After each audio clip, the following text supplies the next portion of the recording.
Selamat datang dan selamat belajar pada channel PAIBP.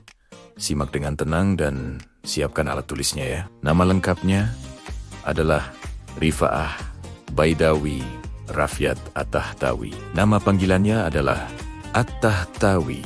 Saat umur 16 tahun, At-Tahtawi telah menyelesaikan belajarnya di Universitas Al-Azhar Kairo.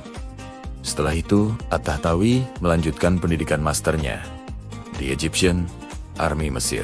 Kemudian, ia belajar selama 5 tahun di Perancis. Selama di Perancis, At-Tahtawi menerjemahkan 12 buku dan risalah setelah menyelesaikan studi di Perancis. At-Tahtawi diangkat menjadi Direktur Sekolah Penerjemahan pada masa pemerintahan Muhammad Ali Pasha. Sekolah penerjemahan berfungsi sebagaimana Baitul Hikmah pada masa kejayaan dinasti Abbasiyah, yaitu sebagai pusat penerjemahan buku-buku dari Eropa ke dalam bahasa Mesir.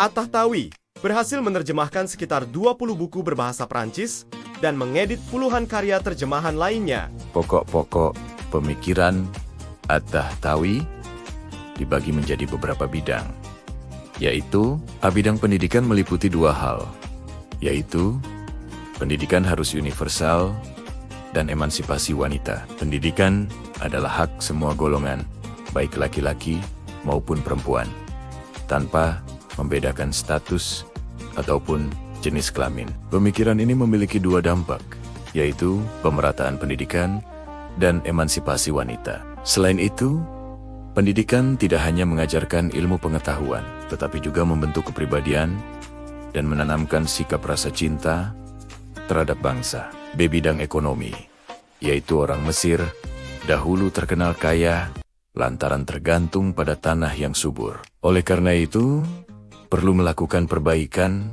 dalam pertanian, yaitu dengan menanam pohon kapas, anggur, zaitun, pemeliharaan lebah, ulat sutra, termasuk pengadaan pupuk tanaman yang murah, perbaikan irigasi. Selain itu, menganjurkan untuk melakukan perbaikan jalan yang menghubungkan satu tempat ke tempat lain, membangun jembatan dan alat komunikasi. C.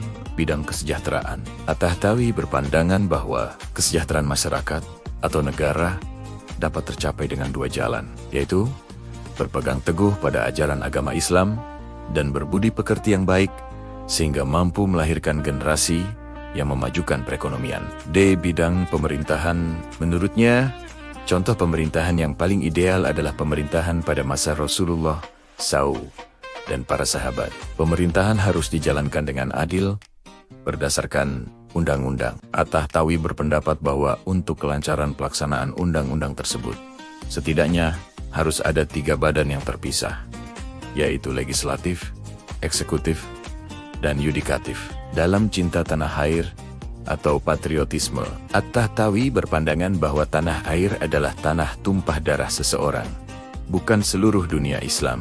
Dengan patriotisme ini, At-Tahtawi berpendapat bahwa selain adanya persaudaraan seagama, juga ada persaudaraan setanah air. Persaudaraan satu tanah air ini ternyata lebih dominan, sehingga patriotisme menjadi dasar kuat untuk mendorong seseorang atau golongan untuk mendirikan tatanan masyarakat yang beradab. F. Dalam berijtihad. Menurut At-Tahtawi, bahwa ijtihad masih terbuka bagi umat Islam.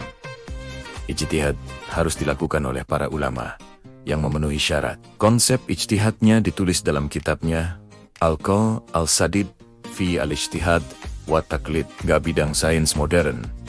Menurutnya, antara sains dan pemikiran rasional tidak bertentangan dengan syariat Islam. Sains modern memiliki 2 peran penting bagi kemajuan peradaban Islam, yaitu sains modern berperan penting dalam meningkatkan kualitas umat Islam dalam melakukan ijtihad, dan sains modern sangat menunjang kesejahteraan kehidupan kaum muslimin di dunia sebagaimana telah dikembangkan di Eropa. Terima kasih telah menonton.